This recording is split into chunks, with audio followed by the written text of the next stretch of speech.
Shalom, shalom, boa tarde. Hoje é dia 4 de Elul, 5.783, a contar da criação. 21 de agosto de 2023, da Era Comum. À tarde com a Torá, trazendo a Parashá da semana e a sua leitura diária. Hoje nós estamos no segundo dia da semana, é o segundo dia para o Shabat. Então, nós estamos na nossa segunda aliá, a nossa segunda leitura da Parashá da semana, que é Ki Tetse, né? Que traz para nós os ensinamentos, né? Quando saíres, quando fores para a guerra, no caso específico do capítulo 21, verso 10, quando saíres. E nós vimos aí na nossa introdução da nossa Parashá da semana, que ao saíres, está exatamente falando sim de uma guerra, mas não de uma guerra principalmente dentro de um campo físico, material, mas principalmente dentro de um campo espiritual. E o nosso maior inimigo a ser vencido é o nosso eu, o nosso ego, o egocentrismo, a egolatria e etc. Então, quando saíres para a peleja, né, nós precisamos estar cada vez mais conectados com o chamado livre-arbítrio, que na realidade significa a livre escolha. A livre escolha para você decidir, sim, eu quero servir ao Eterno, o Deus Todo-Poderoso, ou não, eu não quero servir a Deus, né? Então, Ki Tetse, quando saíres para esta peleja, dentro desse campo espiritual, é onde nós somos desafiados no nosso dia a dia. Lembra daquela expressãozinha popular que se fala, puxa vida, hoje eu amanheci com o pé esquerdo, né? Então, amanheci com o pé esquerdo, tudo vai dar errado, tudo deu errado e vai ser assim o dia inteiro, né? Então, hoje eu amanheci com o pé esquerdo, estou com o nervo à flor da pele e companhia limitada.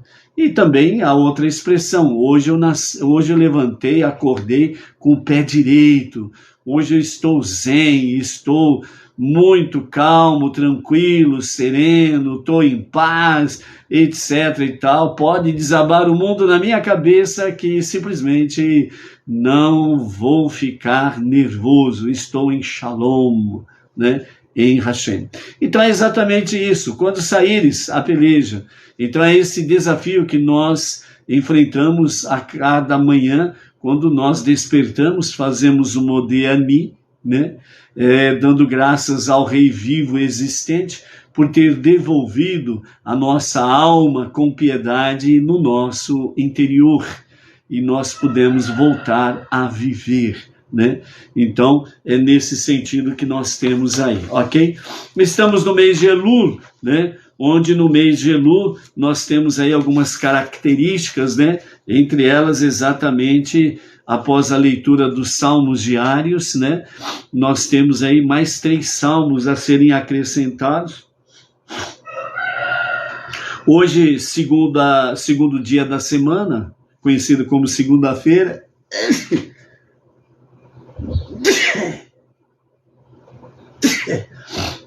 Desculpa aí, gente.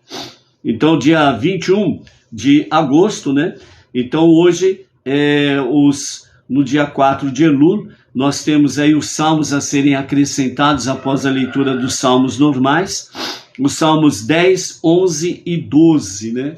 Que é os salmos do dia de hoje, né? O 4º dia de Elul. Mais o salmo 27, né? Que é o salmo em que fala, né, que o Senhor é a minha luz, então não terei o que temer, sem sombra de dúvidas, ok? Complementando a questão da nossa reflexão sobre o mês de Elul, né? Complementando não, né? Dando continuidade, porque o mês de Elul nós temos muitas coisas a aprender sobre ela, né? Entre outras coisas, nós temos aí a tribo que é do mês de Elul, é a tribo de Gad.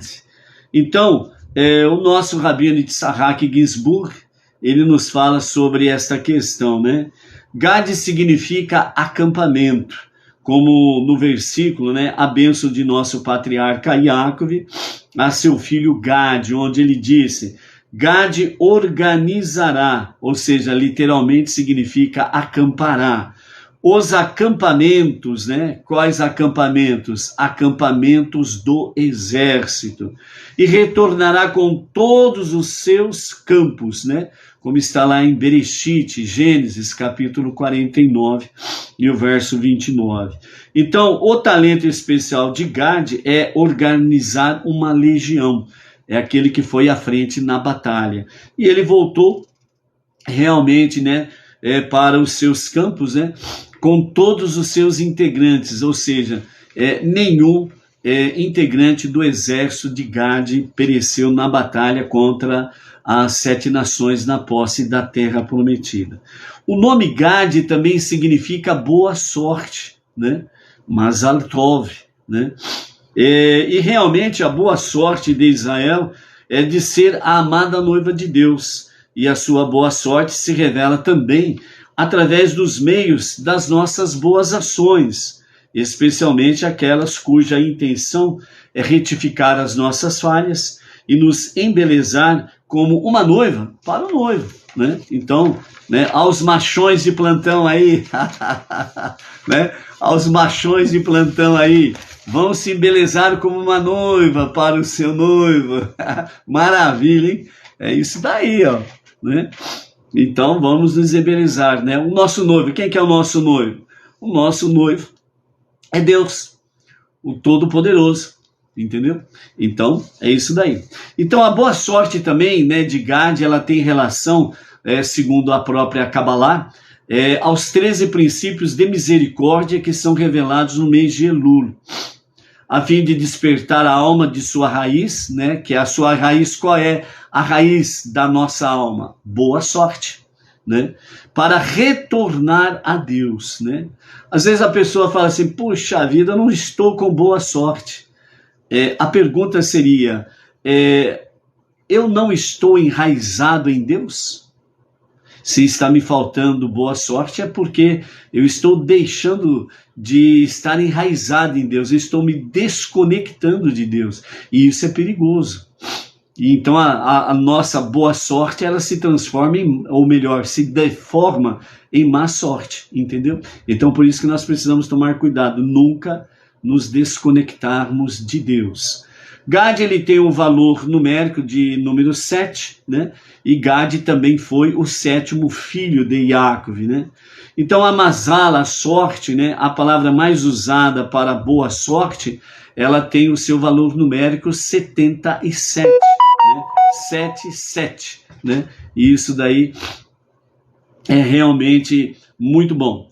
E a letra do meio da mazal, né, de Zain, né, que é a 7ª letra do alfabeto hebraico, né, Zain, é exatamente quando as 2 letras de Gimel Dalet, que formam o nome Gad, né, que tem o valor numérico 7, são substituídos pelo Zain, né, de mazal, de valor 7. E a palavra Migdal, né, que significa torre, então é formada. O versículo declara uma torre, ou seja, Migdal, que tem o valor numérico 77, de força, que é o nome, né, no hebraico é Oz, que também tem o valor 77. E isso está, entanto, uma torre Migdal, de força, Oz, né, é o nome de Deus. A ela correrá o tzadik e ele será exaltado, né? Então, a torre forte, Deus, o soberano. A nossa força, Deus, o soberano.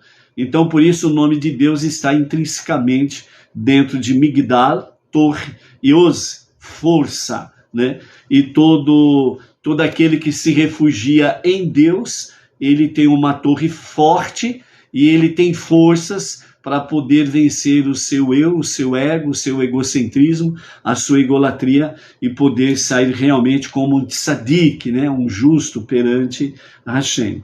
Na Kabbalah ainda nós temos aí essa questão, torre de força, que podemos assim expressar, né, que representa a noiva, né, a Betulá de Elul, a alma raiz e mazal do povo judeu.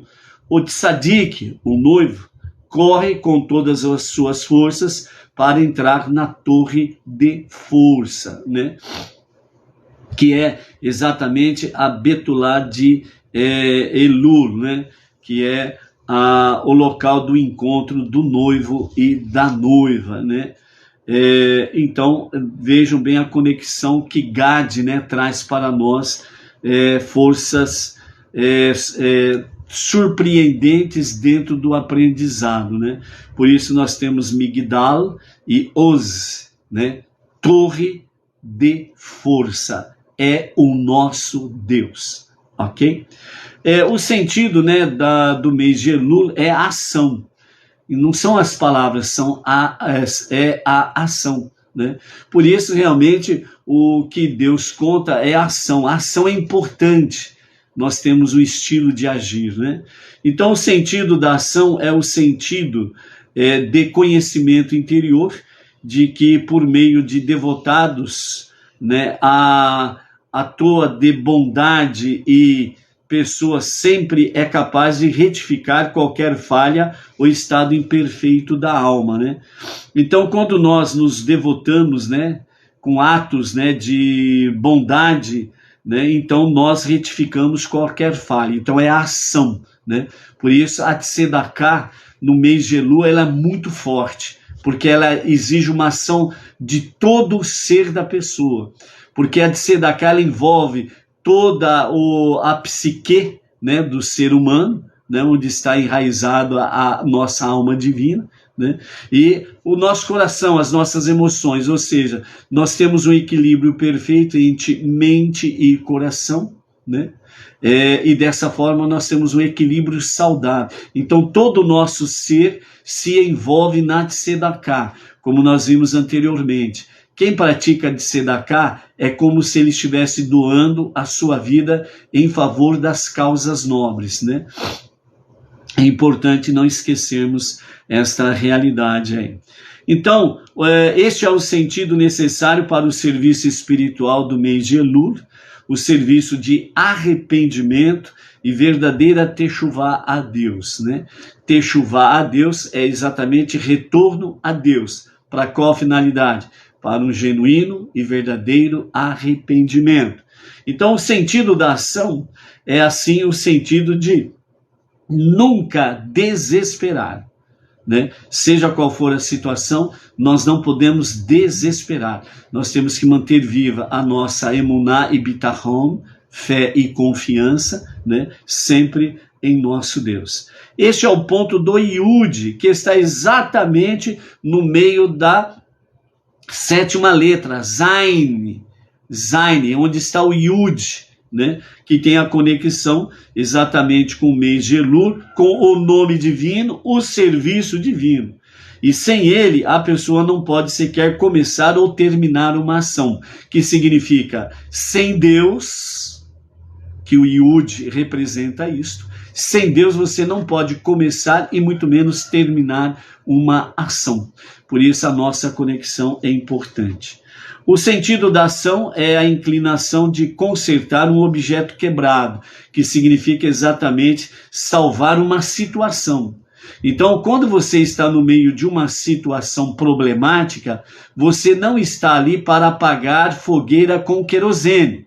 Você está ali para ajudar a resolver a situação e não colocar mais lenha na fogueira ou mais querosene na fogueira. Eu vou apagar essa fogueira aqui, você joga lá 1 litro de querosene. Imagine o fogaréu que vai fazer. Vai virar um verdadeiro inferno.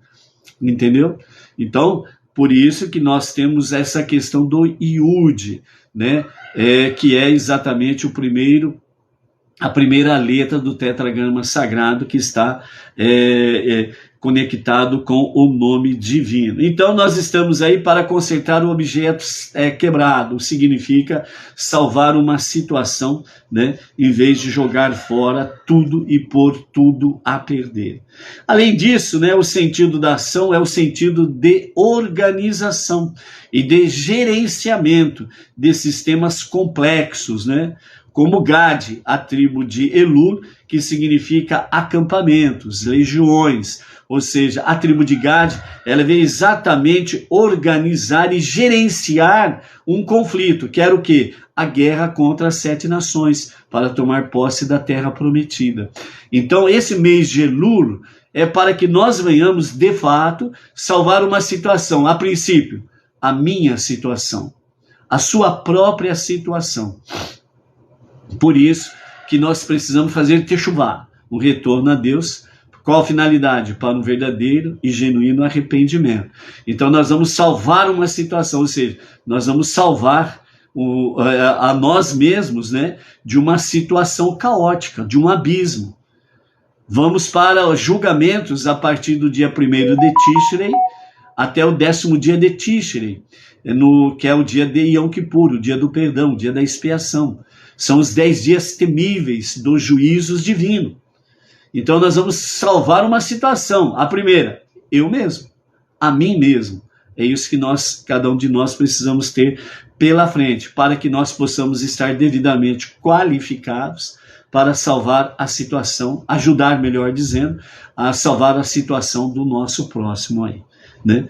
Então, a letra de Yud, né, de Elul, né, afirma que Deus, com sabedoria, que é o ponto de Yud, fundou, ou seja, retificou a terra, o sentido da ação. Então, por isso que nós precisamos ter essa conexão com Deus, né? O Yud de Zain, né? Que está conectado com o mês de Elul, vem trazer exatamente essa questão aqui da sabedoria de Deus que fundou, retificou a terra no sentido da ação. Então, se nós não tivermos uma ação positiva de techuvá e arrependimento, nós não estamos exatamente com as coisas em dias, ok? Então é isso daí. Amanhã vamos continuar falando um pouquinho mais sobre o mês de Elul, ok?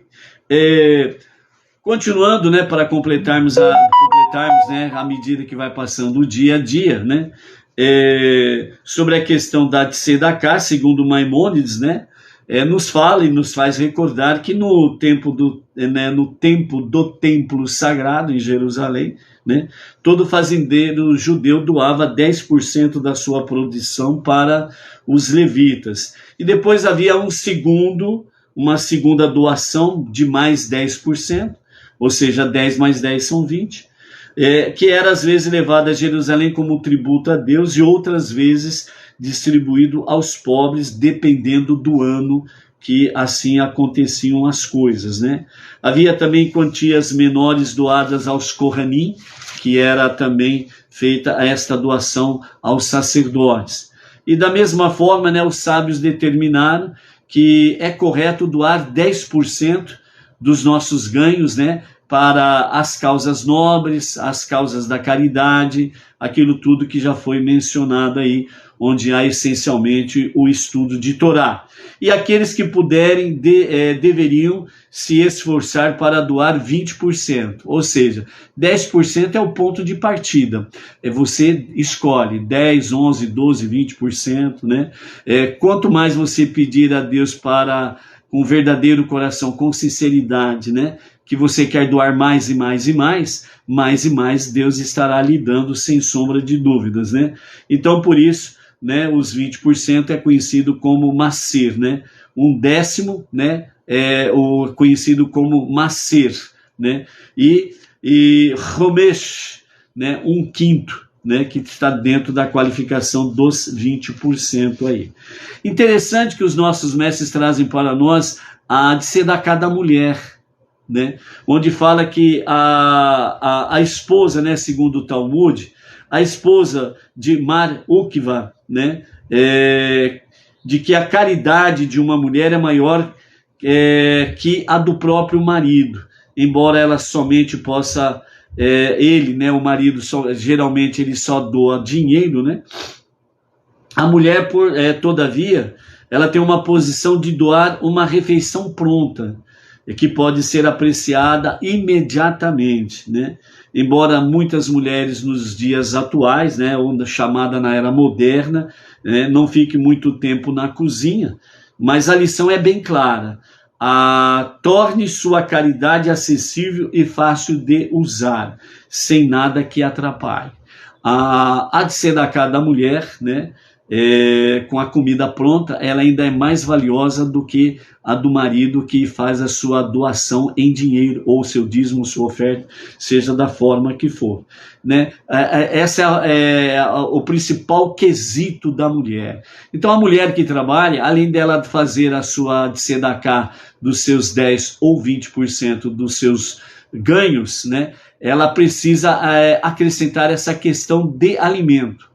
Dar alimento a uma pessoa que necessita prontamente para ser apreciado. Não é dar o arroz para fazer o arroz, é você já trazer o arroz pronto, né? O arroz, o feijão, a mistura, etc. e tal. Mais conhecido, né, nas atualidades como o marmitex. Né? Essa tzedakah que a mulher faz é muito abençoada, segundo os nossos mestres aí. E também, né, os nossos mestres falam, né, baseado em Shayahu, Isaías, capítulo 56, verso 1, né, onde nos fala que mantenha a justiça e pratique tzedakah, pois minha salvação está para chegar e minha benevolência a ser revelada, diz o Eterno através do profeta Shayahu, né? Então, a partir disso, os sábios ensinam que notável é a tzedakah, pois ela traz a redenção, né? Segundo Bava Batra 10a, ok? Então, a tzedakah, você está contribuindo, não é só uma questão financeira, não. Você está contribuindo para que a redenção final com o Mashiach aconteça rapidamente, em nossos dias, a qualquer momento, e a qualquer momento mesmo. Amém, vê, amém. Ok? Então, a tzedakah é uma mitzvah fácil, que não exige experiência nenhuma para se praticar.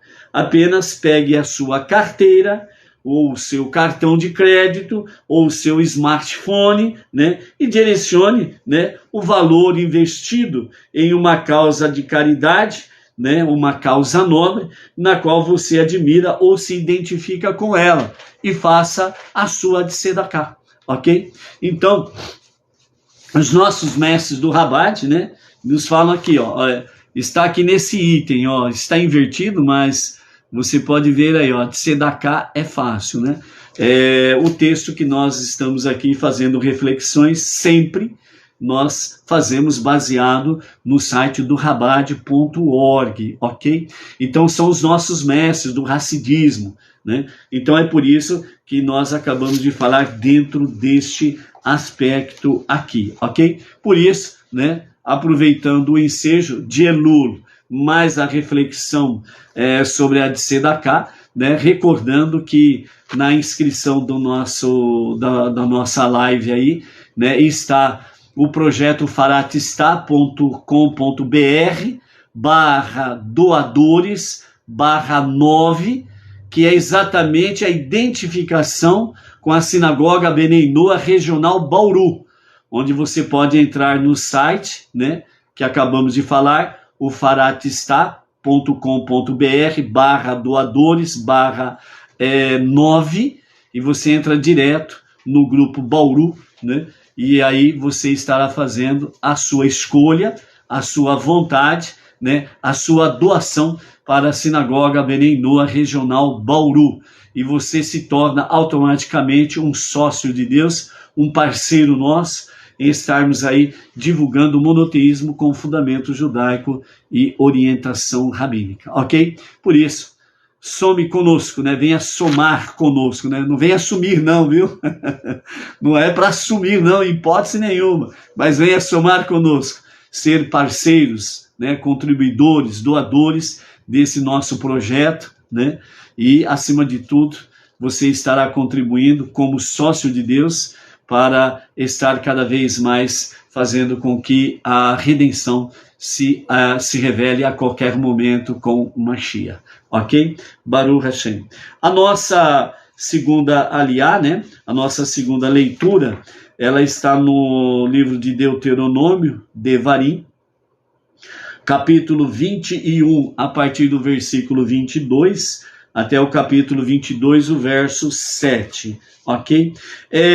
Nós temos aqui e vamos centrar, né, a nossa palavra aqui de hoje, né, exatamente no capítulo 22, no verso 5, que diz assim: uma peça de roupa masculina não será usada por uma mulher, e um homem não vestirá uma roupa feminina, pois quem fizer estas coisas será uma abominação para Deus, seu Deus. Vamos ver o que os nossos mestres, né, do Hassidismo, mais o nosso Rebbe Menachem Mendel, nos fala com referência a esta questão, né? Devido à modernidade, não restam dúvidas que estão aí, vivem, né, as pessoas procurando sobre aquela questão de gênero, né? Então é uma coisa séria. Então, rapidamente, para nós podermos sintonizar esta questão agora, né? Então os nossos mestres dizem assim: uma peça de roupa masculina não será usada por uma mulher. Ok, mas vamos entender isto, né? O objetivo do chamado movimento Libertação das Mulheres, né, parece baseado em valores nobres, né? Parece baseado em valores nobres, parece, ok? Que a mulher não deve ser dado, né, a um papel menor que o do homem, pois ela também foi criada à imagem de Deus, como está lá em Bereshit, capítulo 9, verso 6. Isso daí é bíblico. A mulher, ela não é inferior ao homem. É a modernidade que criou essa separação. É a modernidade que criou esse lema, né? Libertação das mulheres, ok?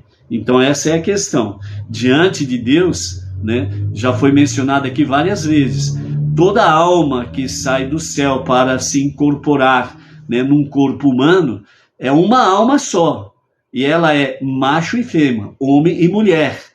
E nesse caminho ela se divide em duas metades, né? O homem vai numa direção, a mulher vai em outra direção, o masculino e o feminino, e depois Deus providencia o encontro destas metades para voltar a ser uma só. Por isso está escrito também em Bereshit, né, em Gênesis, que o homem deixará a sua casa, a parentela e companhia limitada, unir-se-á à sua mulher, à sua esposa, e não serão mais dois, serão um só, voltando ao princípio essencial da alma única, entendeu? Então, libertação das mulheres é invenção da modernidade, é invenção de quem não tem o que fazer, ok? Então, por isso, na verdade, a libertação das mulheres trouxe, de fato, uma degradação das mulheres, ao diminuir os talentos e os seus valores singulares das mulheres, sugerindo que a única escolha que vale a pena é agir como outra pessoa, né? Então vejam bem o famoso slogan, né, da libertação das mulheres: meu corpo, eu faço o que eu quero. E aí qual é o valor que se dá? Fazem manifestação nuas, colocando a um estado vexatório, um estado humilhante, indigno de uma mulher, entendeu? Já começa por aí, essa famosa história aí. Isso é ressaltado pelo mandamento da Torá: uma peça de roupa masculina não será usada por uma mulher e vice-versa, obviamente. O significado aqui é que nós vamos entender a questão. O significado desse conceito se estende além da enroscou aqui. Se estende além da apropriabilidade das vestimentas. A Torá nos ensina que uma mulher não pode utilizar o seu potencial único e apreciar a verdadeira satisfação que ele traz, tentando agir como um homem. Este é o conceito, é a essência daquilo que a Torá quer trazer para nós, de que uma mulher não usará uma roupa masculina e o homem não usará uma roupa feminina. Ou seja, é que a mulher, ela não pode utilizar o seu potencial único e apreciar a verdadeira satisfação que ele traz do seu potencial feminino, ok? e tentando agir como um homem. Então, igualdade para com os homens, aquela conversa toda que a libertação das mulheres vem com as suas ideologias aí, e igualdade de gêneros, certo? Então, aquela questão, essa ideologia, ela vem trazer uma mentalidade para as mulheres que elas precisam agir como se fosse homem.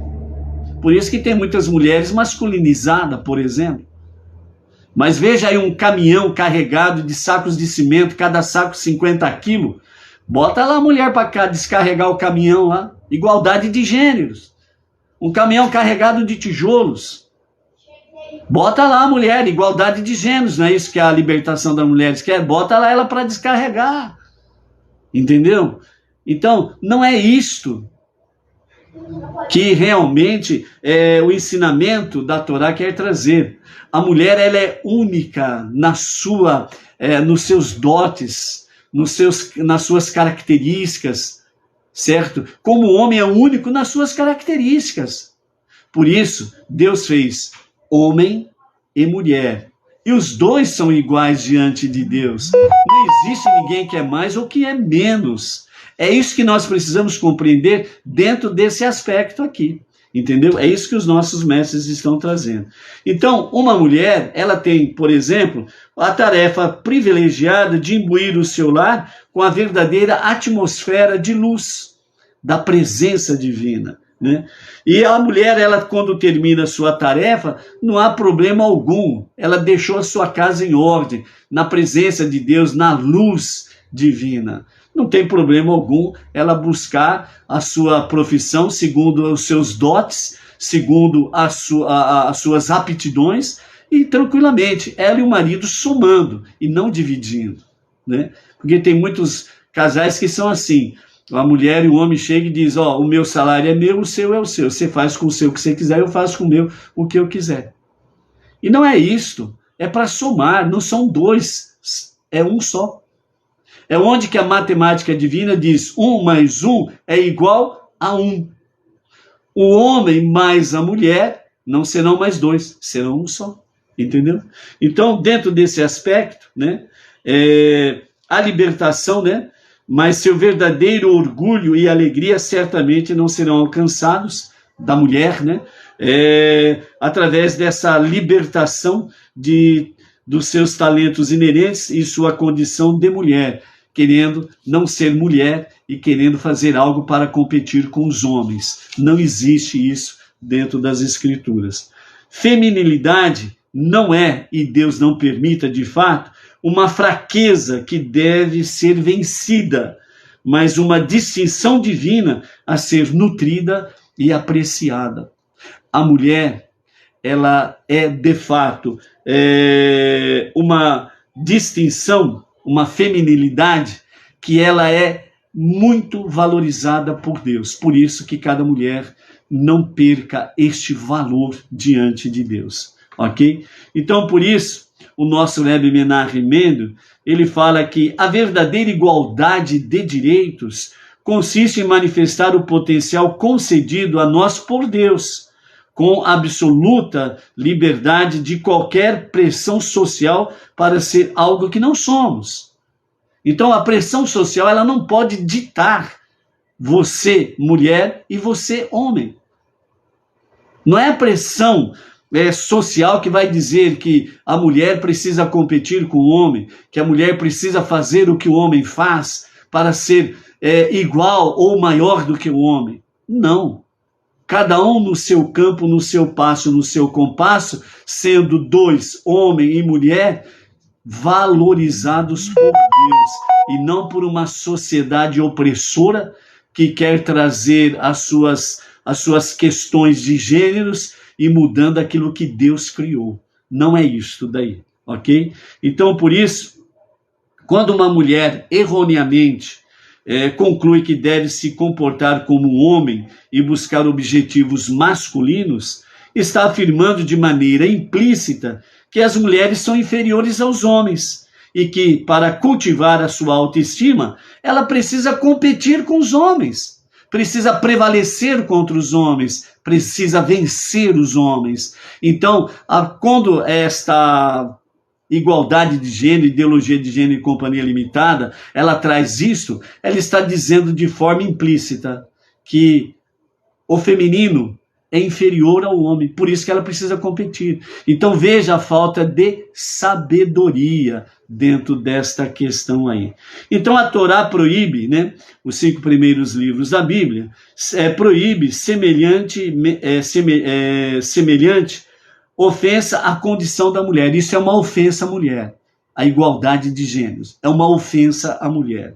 Em vez disso, celebra e valoriza a sua feminilidade, estimulando as mulheres a desenvolver as suas qualidades femininas inatas que Deus deu a cada mulher. Dessa forma, elas podem contribuir com a sociedade de modo único e crucial, aproximando assim o mundo todo à sua divina plenitude e perfeição. Somente a mulher, ela pode agir desta forma, o homem não. Agindo de forma que o mundo possa se tornar muito mais pleno divinamente e perfeitamente, porque somente a mulher pode dar à luz a uma vida, como Deus dá à luz a vida. O homem não dá à luz de forma alguma a vida. Entendeu? Só a mulher pode dar à luz a uma vida. Isto é nobre, é de autoestima, é sublime, é muita santidade que Deus deu à mulher. Por isso, no nível espiritual, a mulher, no nível espiritual, ela já é superior ao homem. Por isso que os homens têm um monte de mandamentos, porque ele precisa de mandamentos para ele se concentrar realmente em servir a Deus. A mulher já inata nela esse alto nível espiritual. Por isso que as mulheres têm menos mandamentos, porque, além de tudo, só ela pode dar à luz a uma vida. Por isso, mulher, seja feminina, não perca sua feminilidade, não entre nessa libertação das mulheres de querer lutar contra o homem, querer prevalecer contra o homem. Honre aquilo que Deus lhe deu. E assim, a redenção de Mashiach acontecerá a qualquer momento, e a qualquer momento mesmo.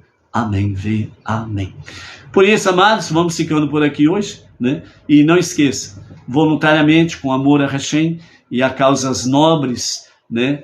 Onde há estudo da Torá, nós nos colocamos aí ao vosso dispor, ao projeto, né? O Faratistá Expansão. O faratistá.com.br/doadores/9.